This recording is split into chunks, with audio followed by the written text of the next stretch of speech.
एक बार की बात है। पहाड़ी के नीचे बसे एक छोटे से गांव में एक जवान लड़का रहता था।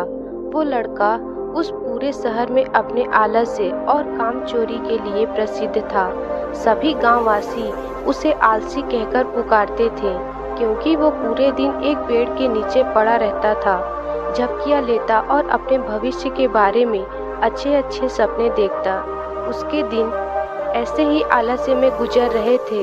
लेकिन एक दिन उस गांव में एक बौद्ध भिक्षुक पधारे, जो कि अगले 3 दिनों तक उसी गांव में ठहरने वाले थे। बौद्ध भिक्षुक गांव में भिक्षा मांगते, दिन भर लोगों को उपदेश देते और रात्रि में गांव के बाहर बने बौद्ध मठ में विश्राम करते। बौद्ध भिक्षुक जब भी भिक्षाटन के लिए जाते और भिक्षा लेकर वापस लौटते तो वो हर बार उस जवान लड़के को उसी पेड़ के नीचे लेटे हुए पाते। बौद्ध भिक्षुक 2 दिनों तक ये सब देखते रहे और वो समझ गए कि ये लड़का मानसिक आलस्य का गुलाम है। तीसरे दिन जब बौद्ध भिक्षुक भिक्षा लेकर वापस लौट रहे थे तो वो उस लड़के के पास गए, जो कि अभी भी उसी पेड़ के नीचे लेटा हुआ था। भिक्षुक ने लड़के से कहा, बेटे, मेरे पास तुम्हारे लिए एक काम है। मैं चाहता हूँ कि तुम उस पहाड़ी की चोटी तक जाओ और वहाँ से मेरे लिए एक पंख लेकर आओ। लड़के ने लेटे लेटे ही अपना सिर पहाड़ी की तरफ घुमाया और उसकी सबसे ऊंची चोटी तक अपनी नज़र दौड़ाई। उसके बाद उसने बौद्ध भिक्षु की तरफ देखा और उपहास उड़ाते हुए कहा, ये असंभव है। मैं उस पहाड़ी के शिखर तक नहीं जा सकता। मैं बहुत आलसी हूँ। बौद्ध भिक्षुक ने मुस्कुराते हुए कहा, अरे, लेकिन मुझे जिस पंख की तलाश है वो इस पहाड़ी के शिखर पर भी नहीं मिलेगा। वो तो इस पहाड़ी के दूसरी तरफ एक गुफा के अंदर मिलेगा, जिसके लिए इस पहाड़ी के शिखर तक चढ़कर दूसरी तरफ नीचे उतरना होगा। लेकिन वो कोई साधारण पंख नहीं है। ऐसा पंख तुमने आज तक नहीं देखा होगा। वो एक बहुत ही दुर्लभ लेकिन सुंदर पंख है, जो अपनी रोशनी बिखेरता है। भिक्षु की इन बातों से उस लड़के के अंदर उत्सुकता जागी।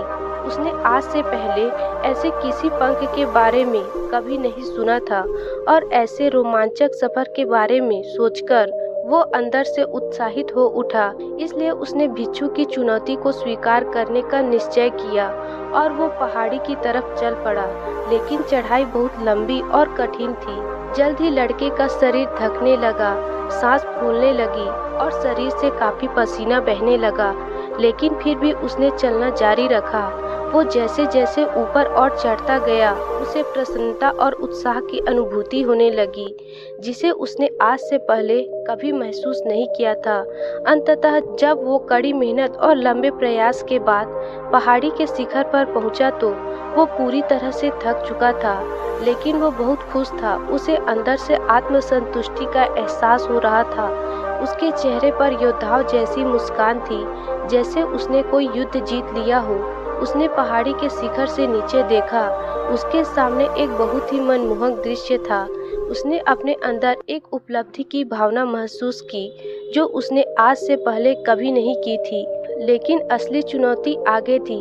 लड़के को पहाड़ के दूसरी ओर उतरना था और उस गुफा को ढूंढना था जहां पंख मिलने की बात कही गई थी।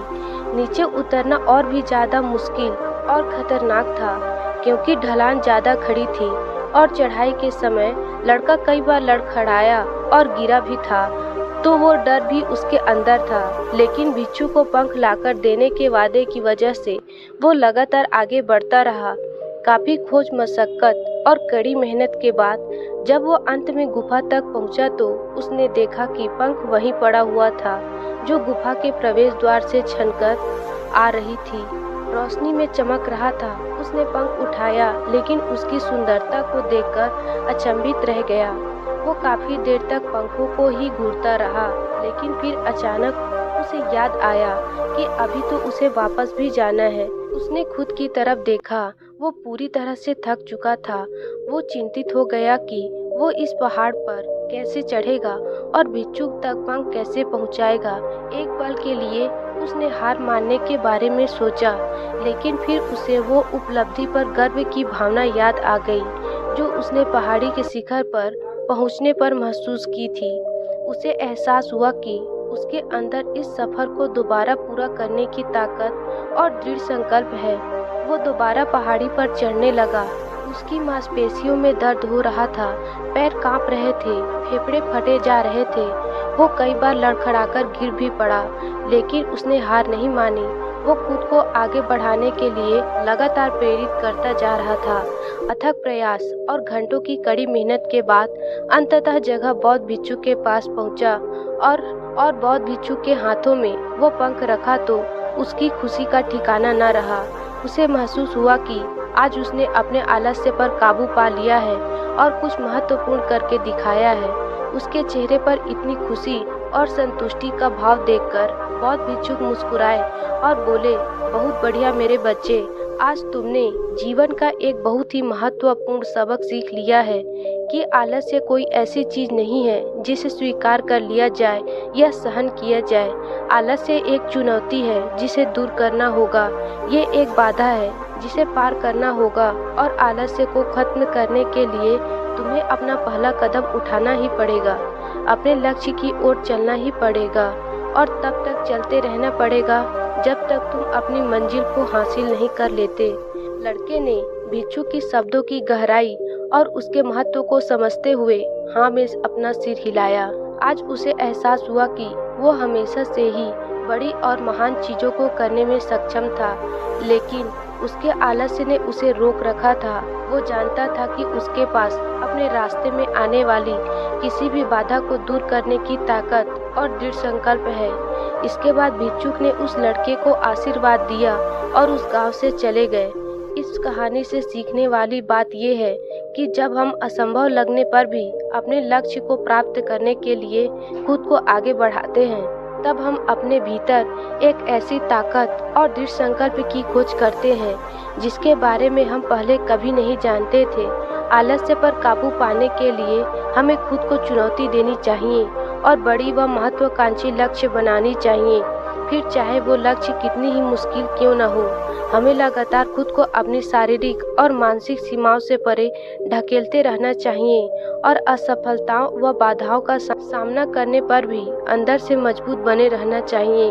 हमें अपने लिए एक नियम बनाकर और उस पर टिके रहना, अपनी दैनिक आदतों और दिनचर्या में अनुशासन और निरंतरता भी विकसित करनी चाहिए। हम कुछ ऐसी अच्छी आदतें बना सकते हैं जो हमें मन न लगने पर भी ध्यान केंद्रित करने और क्रियाशील बने रहने में मदद करती है। एक और महत्वपूर्ण बात, आलस्य पर काबू पाने का मतलब विकास की मानसिकता विकसित करना है। इसका मतलब चुनौतियों और असफलताओं को विकास और सीखने के अवसरों के रूप में देखना, न कि हार मानने के कारणों के रूप में। विकास की मानसिकता को अपनाकर हम असफलता के बारे में अपनी सोच का नया रूप दे सकते हैं और इसका अपने सुधार व सीखने के लिए उपयोग कर सकते हैं। और अंत में हम अपने आलस्य पर काबू पाने के लिए अपने आराम को छोड़कर जीवन की चुनौतियों और अवसरों को स्वीकार करना ही पड़ेगा।